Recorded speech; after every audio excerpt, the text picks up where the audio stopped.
By the way, my name is Gabby. I don't know if we ever mentioned our names. We did mention our names in the first episode, but if you forgot, then this is Gabby and I'm Danielle, and we're really excited to have you back for a new episode. And this is episode 2 of Mrs. Teach and Coach. Mrs. Teach and Coach. We are going to have an Instagram too. I'm working on that currently, so bear with me, guys. Everything for the podcast, it's all her. It's all me, so just bear with me. But I'm getting that out to you soon, and I will link everything in the description box. You can find everything and anything podcast there. She's getting the hang of it. She's learning. I am learning slowly. I have my own business going on, so my focus is on the business and at work, and with coaching kids. And she has no time for me, and she said the podcast is all you. Just kidding. I'm just kidding. No, I do help her also with that when she does need my help. But yes, she's a trooper. She's great. All right, should we get started? Yeah, go. Yeah? Mm-hmm. Yeah? Yes. Yeah. Yes, baby. Come on. This is good. Okay. All right. Vamos. So, question for you: what about your personality now do you find embarrassing? Well, I don't typically find anything necessarily embarrassing about myself because I think I'm pretty awesome as it is.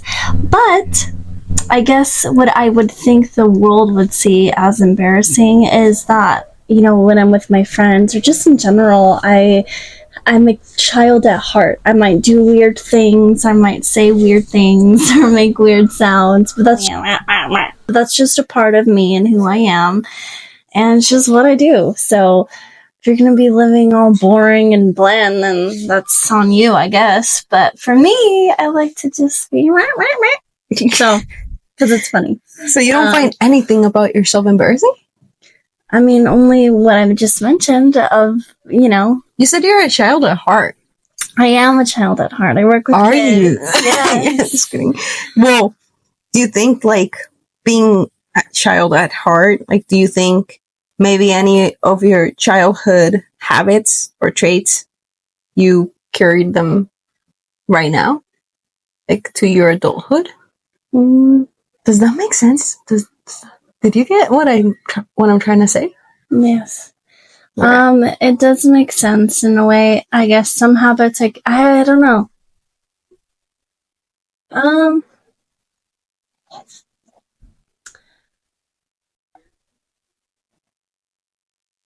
Like, maybe when you were a kid, you used to pick your boogers and eat them, and then now you brought them to, like... I do not do that anymore, thank you. I never did that either. No, you said I don't do that anymore. And I never see? do that. Sorry, guys. Nope. I'm cutting that part out. We're not cutting any part. I'm cutting that part out. Finish. Oh. So... You said anymore. No. I know that she used to pick her burgers and eat them, and that's fine. Kids do that. And you know what? But I work with toddlers, and they do that. And I don't know any better. I never picked my boogers, and I never ate them. Yeah, you know what was my weird obsession, though? My weird obsession when growing up from childhood to now has been biting my nails. But I think they say only soccer players do that. And I do this because, anti-quote, for those listeners, because, I don't know, like my brother, Andy, he's also a soccer player. He bites his nails, but maybe he got it from me, like, you know? Or maybe Tony, because he now plays soccer too. Maybe he also got it from me because he also bites his nails. But then I also know a lot of soccer players who bite their nails too. But it's not like... I guess for me, the reason why maybe it is something embarrassing about myself. Like, because if I look at my nails, they're not the prettiest. Compared to yours, you have like very girly nails. My nails are like aliens. They look like little alien heads. No. So no, you don't. You swear you don't have any weird obsession, or when you were a childhood, like in your childhood, not when you were in it, but when you were a child, growing up, you used to do something that now you bring as an adult. I guess the one thing would be that I fidget. I do fidget a lot, and that is something I used to do as a kid. I do fidget a lot, but that's What does fidget mean? Fidget, I move my hands, or I constantly do something with my hands, and sometimes I will fidget. Okay, can I ask you something? Fidget meaning you just kind of touch something and have to do something with your hands, or, I mean, it just all depends. Can I ask you something? Where do you get your facial expressions from? Because you do a lot of... So where do you get your facial expressions? Growing up, have you always had your facial expressions? I've always been very expressive. I kind of learned that through therapy. I used to go to therapy as a kid when I used to have to be able to tell when I was grieving and lost my mom through kid therapy, I like to say. Kind of taught me when the social worker would come, she would tell me, just, if you don't want to talk to me about what you're feeling as a kid, I never really knew how to do that. I would point or show her how I felt. And I guess in that way, I got the habit of doing that. And yes, sometimes I do wear my emotions on my face and I regret it a lot. Why do you say you regret it?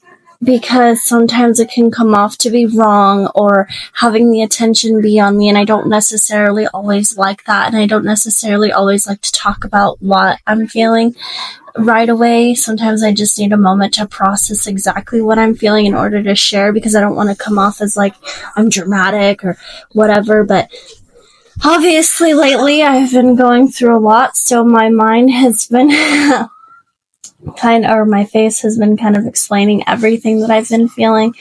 So you don't find it like embarrassing about yourself? It's more like an insecurity about yourself? It is an insecurity. I don't always want to shine the light on it or always have it be, oh, what's wrong with Danielle? Why is she like that? I don't like doing that. I really, really don't like doing that. I fully don't. I emphasize that a lot.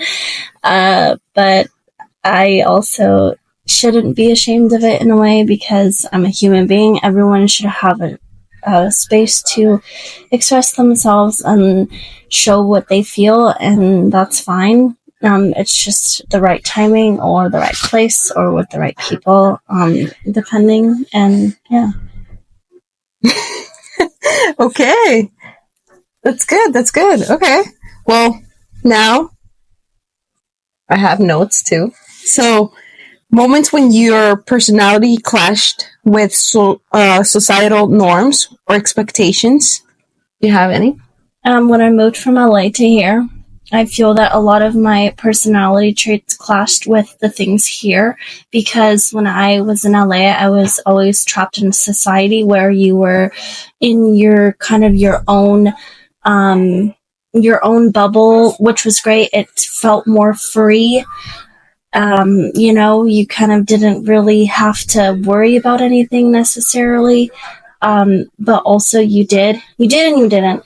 But I would say that when I came here, I felt like there were way more standards to follow and people were a lot more friendly. And I wasn't really used to that, because in LA, you got to express yourself freely, but also everyone did keep to themselves. Unless you talk to somebody, they won't talk to you. Here, it was a good thing.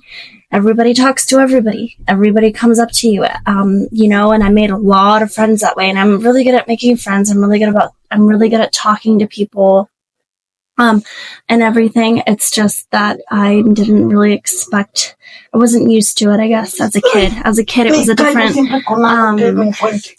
a different story. So, yeah. I didn't really...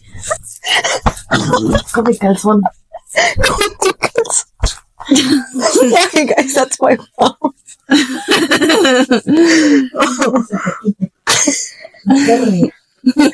What I find embarrassing when my mom is throwing my ¡Ay, de veras!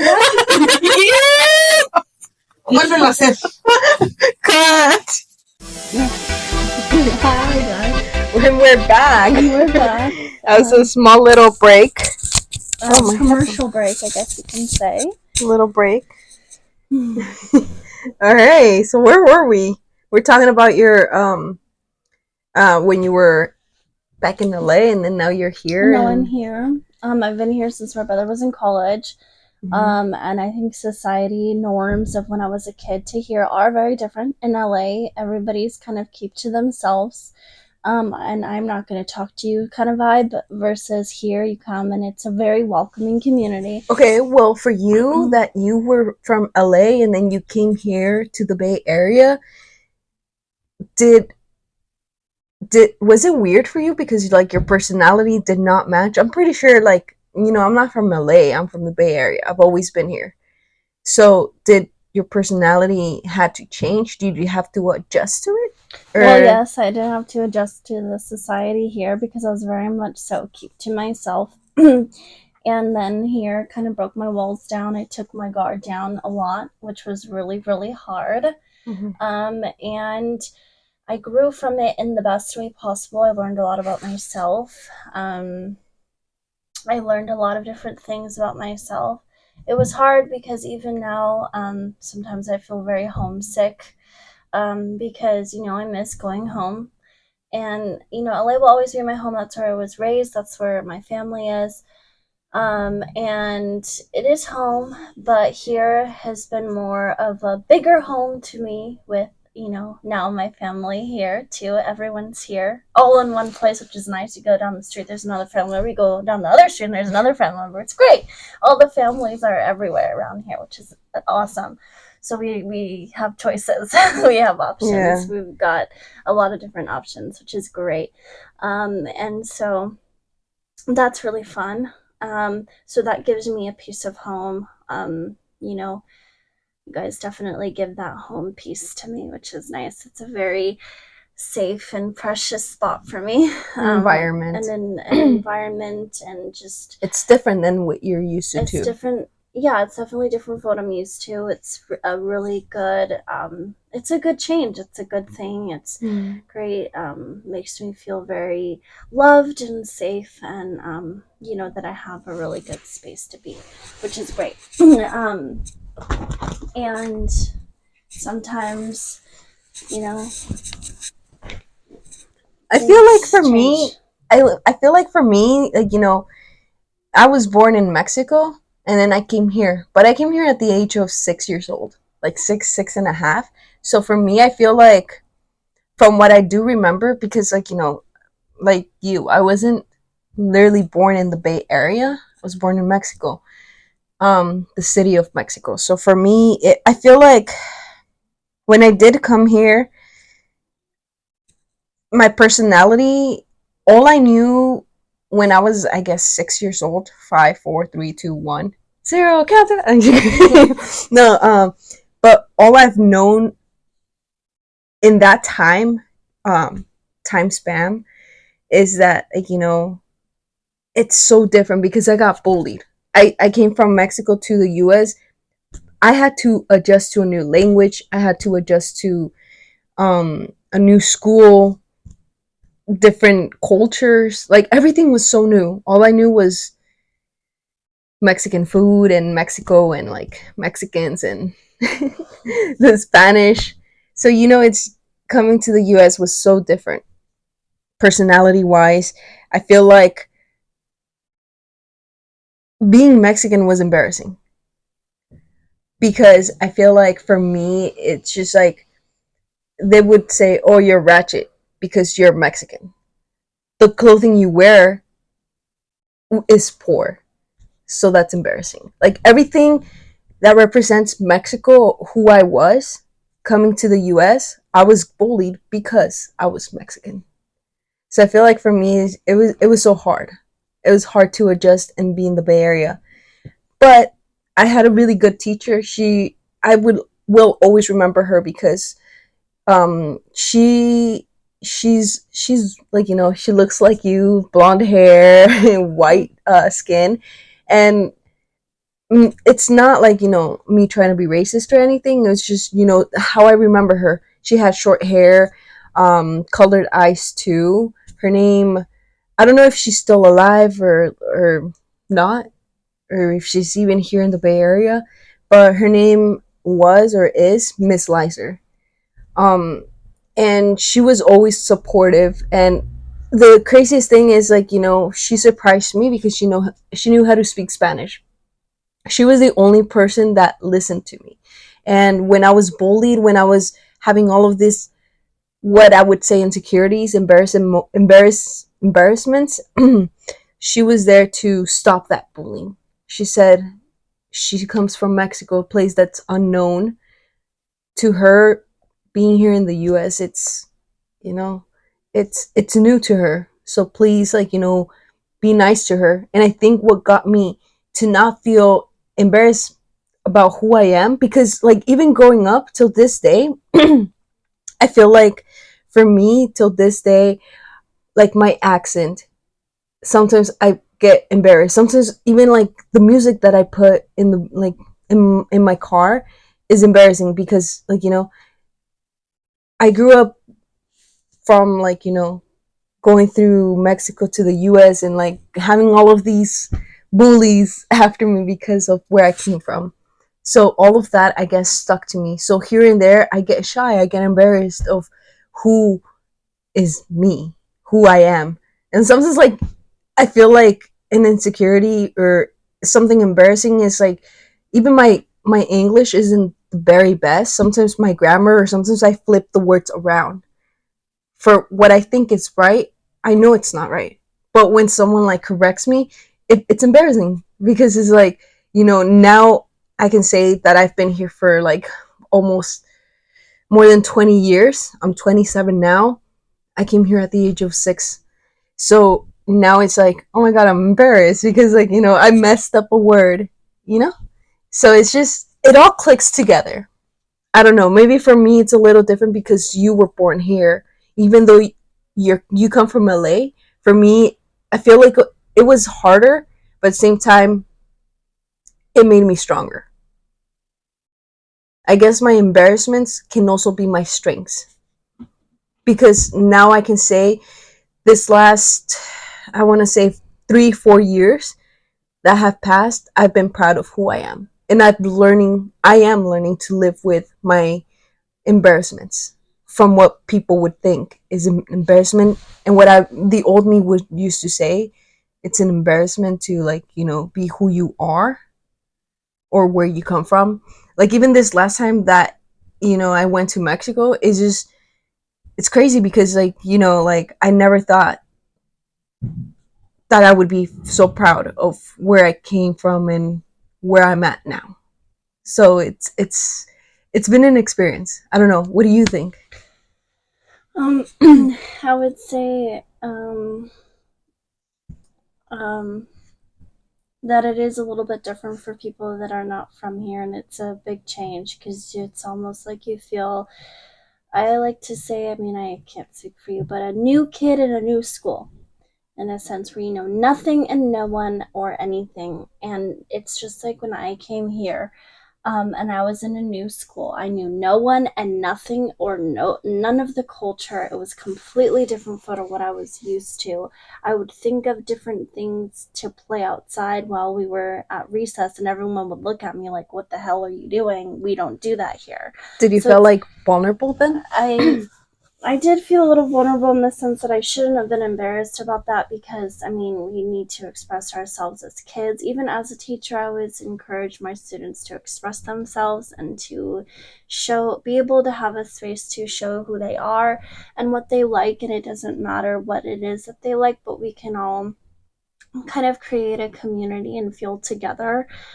So even as a preschool teacher, I always encourage my students to tell me what they feel, and I'll ask them questions. They may be toddlers, and they may not be able to tell you straight up, I'm sad, I feel this, or I'm hungry, but you can ask them, are you hungry, are you sad? And they'll tell you. They're smart, they know. They're not, they're human beings, they know. So, you know, yeah. Do you think that your insecurities, your embarrassments, or what you would think are embarrassments, from when you were young to when you were in LA to when you came to the Bay Area to who you are now and where you're at now, the work that you have, the students that you've had, it's all a coincidence? Do you believe that everything's a coincidence, or do you believe that, like, you reflect upon your actions reflect upon where you are at, where you're at now? Does that make sense? Well, everything, yes, everything I have been through and everything that I have been through to get to where I'm at right now does reflect my strength and everything. I would say strength really. What does reflect where I have myself now, and I am succeeding a lot. I have a lot going for me, and I have a lot going for us. I have all these like brilliant ideas that I want to go after, and I'm really excited to go after them. And in a sense of when in this process, as I like to say, of disappearing because of everything going on, I feel like I can come back later, kind of like with a comeback of, you know what, I did this and I did this, and you guys are still the same, but I'm doing this. So in a way, yeah, a lot of the things that I've been through. And I mean, because what you're teaching your students, your preschoolers, kindergarteners, is that, everything is being taught through experience, your experiences. That's who you are, and your philosophy is based on, I think, our experiences. And I think that, I don't know, maybe it's just me, or I don't know, because this is who I am, how I am with my students through soccer. But I teach them, like, through my past experiences, through my insecurities, my embarrassments.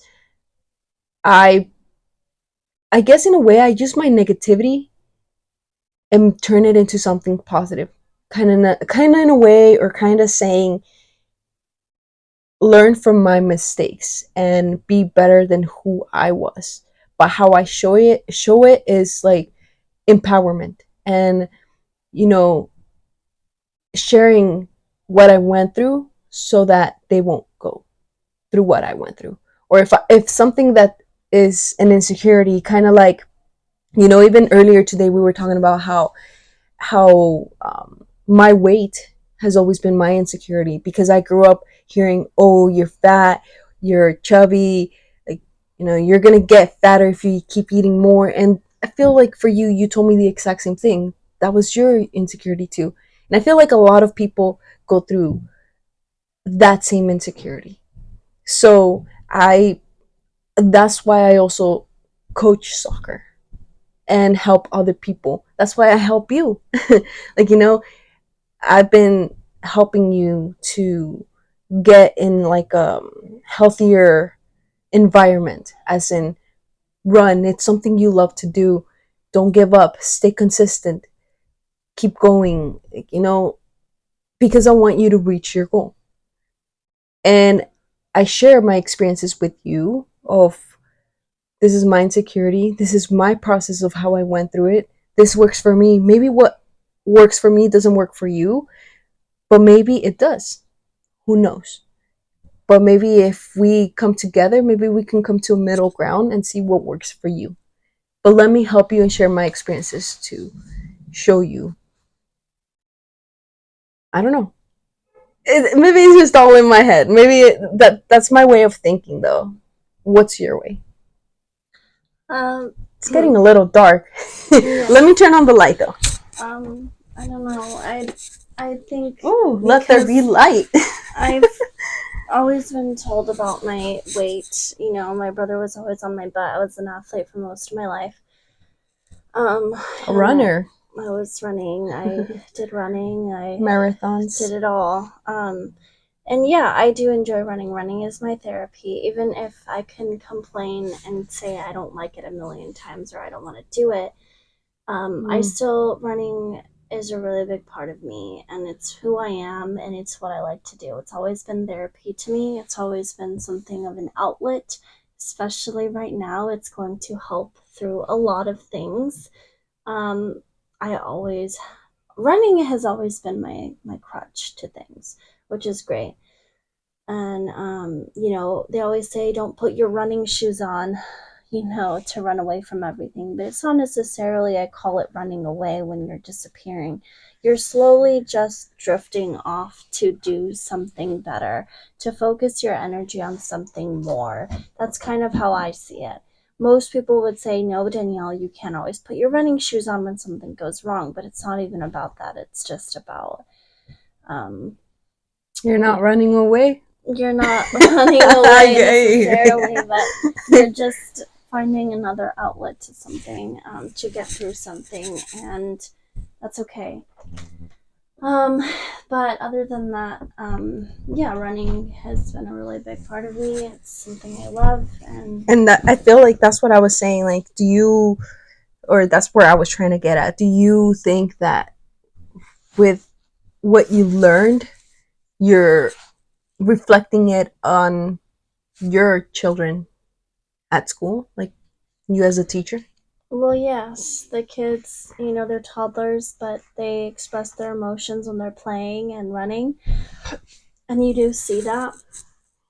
A lot of the times you'll see their actions and what they're feeling when they're playing, their body language, how they're playing, if they hit their friends, explaining to them we can't hit our friends, but looking at them and how they express themselves when in certain situations, especially inside the classroom, is where you see it the most. And I always try to help them express themselves in a deeper way. And that's why by the end of the week, I feel really, really tired and I'm just about ready to be done. But I love my job and I love what I do. And I do, love the children. And, especially, watching them grow and learn has been really great. Están tus tíos aquí por si quieren venir a saludar. Ahorita salimos. Okay.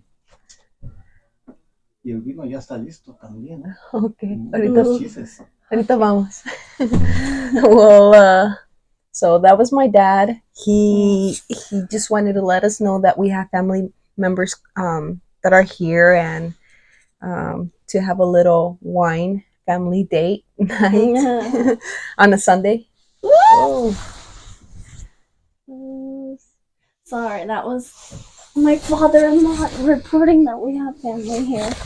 But yeah, we're gonna finish real soon because we gotta go and attend family. We're all about family, and we like to keep close to them. Yes. So yes, let's continue.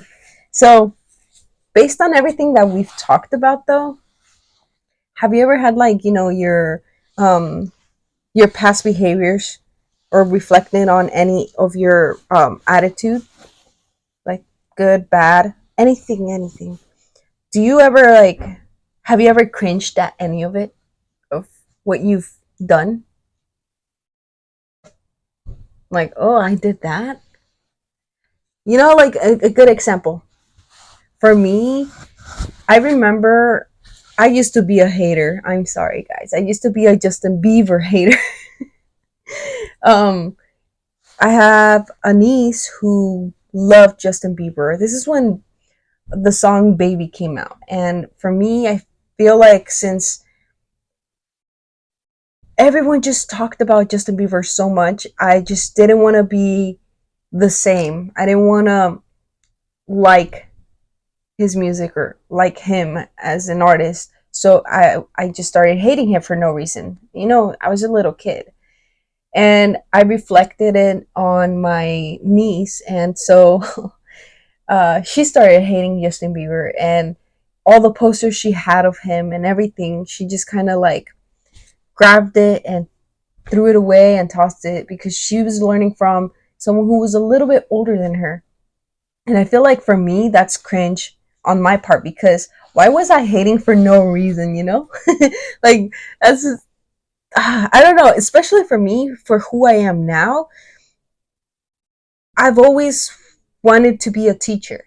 I've always wanted to be a coach in a positive way.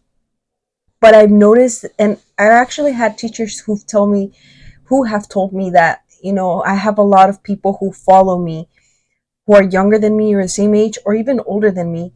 And they usually tell me, like, you've always been a leader, not a follower. And to me, when I'm doing something negative, it it is cringy for me. It's something embarrassing for me, which I feel like cringe and embarrassing could be the same thing. Because I mean, I guess I'm seeing it as a negative thing.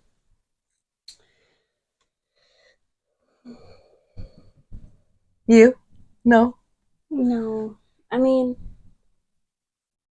no. It doesn't really need to be necessarily negative. I mean, we all have things that we like, dislike, and there's nothing wrong with that.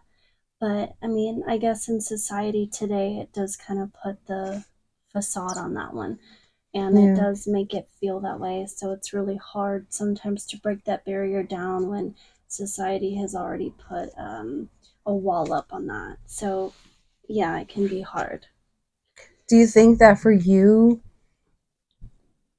you have evolved to a brighter, better person now? I think Like your personality or who you are now has grown from or outgrown your embarrassments or who you were and insecurities, vulnerabilities. um, I would say that I have grown a lot. I have changed a lot in the best way possible. I think I'm a lot more open minded. A lot of my friends always tell me that I should have a TED talk because I do have a lot of really good advice. And you know what? Sometimes I should take Shoot my me own with one good. advice that, sometimes Yeah. I should take my own advice, and I don't always like when they're asking me, like yesterday I was talking to a friend of mine and she's, going through a lot, and I said, "Remember what you always tell me. You can't let little things get to you and bring you down. You have to keep on paddling because no one's going to paddle for you. If you keep paddling on, then you're going to go places. If you're just going to sit there stuck in the mud, you're not going to go anywhere. And you have to keep paddling in order for your boat to move." So I always say that, and it's true. You need to just keep paddling, um, because you don't want to stay stuck. So, sometimes it takes a moment where we fall down, deep down, we fall. Sometimes you have to fall in order to get right back up, and it happens.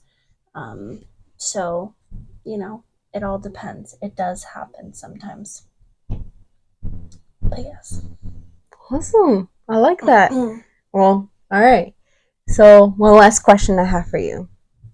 Do you want to share anything that, like, any strategies for coping with or embracing embarrassing aspects of your personality? Like, how would you cope with, or how can you tell or give, what's the word, the right word or right phrase?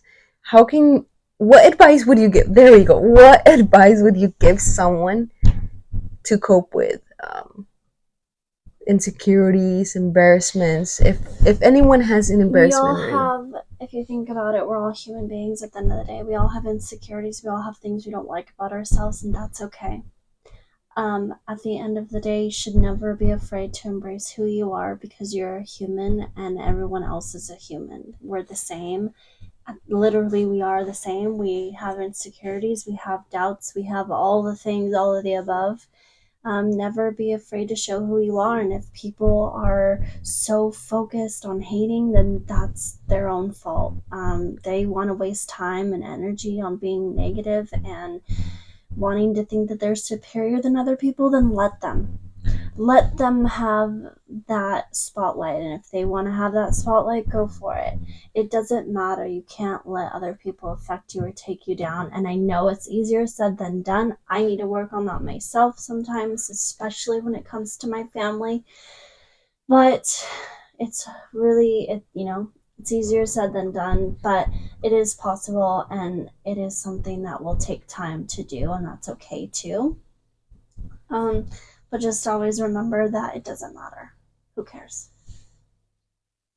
I guess for me, the advice I would give someone to cope with insecurities, embarrassment, is to embrace it. Mm-hmm. What I learned through my experiences is embracing those insecurities, I guess having fun with them. Like, you know how I always make a joke out of things, but it's not because, it's funny. It's because it's my way of coping. It's my, I guess you said we're all the same, but in a sense, we're all different too, because we all think differently. We're all humans and we have different ways of coping things too. But what works for me that wouldn't work for someone. A teacher once said, and I will always remember this. She's a math teacher and she used this for her math class. This is her philosophy, her way of thinking. She said, "What's easy for some is not easy for all. So do not ever make any assumptions." So I use that in real life, in real time, real world experiences, and said, "What's easy for some is not easy for all. So never make any assumptions. Don't assume that this person can be a soccer player. Like, you're not born a soccer player. Maybe it's in my genes, my blood, but because I'm a soccer player, I don't expect you to know how to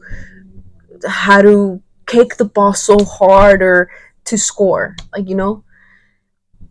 So what's easy for me may not be easy for you. So you cannot assume that. And in this case, I can't assume that my way of coping works for someone else. So I cannot make assumptions that or get mad that that person is not doing it the way I'm supposed to do it.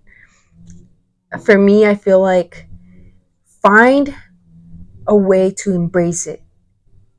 In a way, I reflected everything upon soccer, coaching, helping people, um, music, and things like that. And just embrace it. My accent, it's my biggest insecurity, or one of them, one of the many. um, Me being Mexican, but I'm embracing it. I'm using it to my advantage too, because not a lot of people like Mexican people. Yet, I have to find a way to make it work. You know, I'm not just Mexican. I'm more. I'm human. I have a heart. So I think that that's the biggest advice I can give. Embrace who you are. That's the advice I give you. Embrace who you are. Yeah? Yeah? Yes. Okay. There we go. Well, I think that's it. Okay, well, that's it for today, but we will be back again next week. We post every Friday, 12 p.m. It'll air 12 p.m., yes. And then you'll be able to see it either late night on Friday, or you want to wake up and have a cup of coffee and see it on Saturday. That's fine too. But we will be back, and we will miss you, and have a great week. Bye.